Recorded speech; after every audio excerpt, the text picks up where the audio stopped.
Today, the House Intelligence Committee finishes its long-awaited report on Benghazi. The findings will not be made public yet. They still need to be declassified, but many are hoping for new insights into the deadly terror attack that left 4 Americans dead and their families still searching for answers. I'm very thankful that they are reaching across the aisles. Eventually, the truth will come out, and I think the Select Committee is going to play a major role in having the truth come out, and that's necessary not just for the closure as far as the families are concerned, but also for the health of our nation. Chief Intelligence Correspondent Catherine Herridge is live in Washington. Catherine, what are we learning about the report?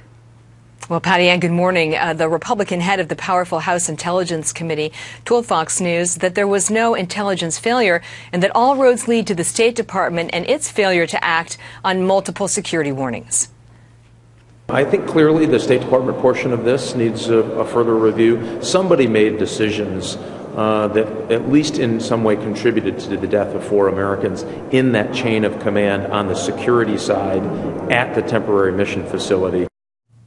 And while the State Department and Mrs. Clinton have said the security decisions were made by mid-level managers, this letter to the president from the 5 chairmen of the House committees investigating Benghazi describes a cable which Fox News understands was never produced to the Intelligence Committee, where Mrs. Clinton personally signed off on reducing security. And that letter reads in part, quote, "On April 19, 2012, cable bearing Secretary Clinton's signature acknowledged requests for additional security, but nevertheless ordered the withdrawal of security assets to proceed as planned." And in the last hour, that report was approved by Republicans and Democrats on the committee in a voice vote, and it now goes to the intelligence community for declassification, Patty Ann. All right. So what about those infamous talking points? Well, Chairman Rogers told Fox News that the evidence did not support a protest spinning out of control into that attack.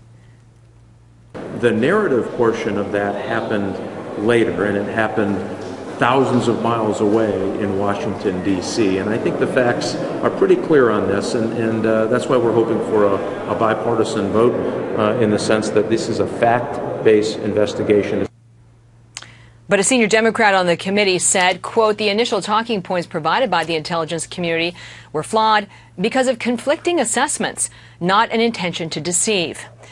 A key briefing on the attack came from then CIA Director David Petraeus on September 14, 2012, where lawmakers say he put the emphasis on the protest and minimized the skill and planning to launch a precision mortar attack on the CIA annex. Some lawmakers on the committee say that as the talking points controversy blew up, the general seemed to change his story, but without a transcript of that meeting, there was no way to prove that serious allegation. But in those regular briefings going forward, they are all transcript-based now. They are no longer just handwritten notes, Patty Ann. All right, Catherine Herridge, live in Washington. Thank you.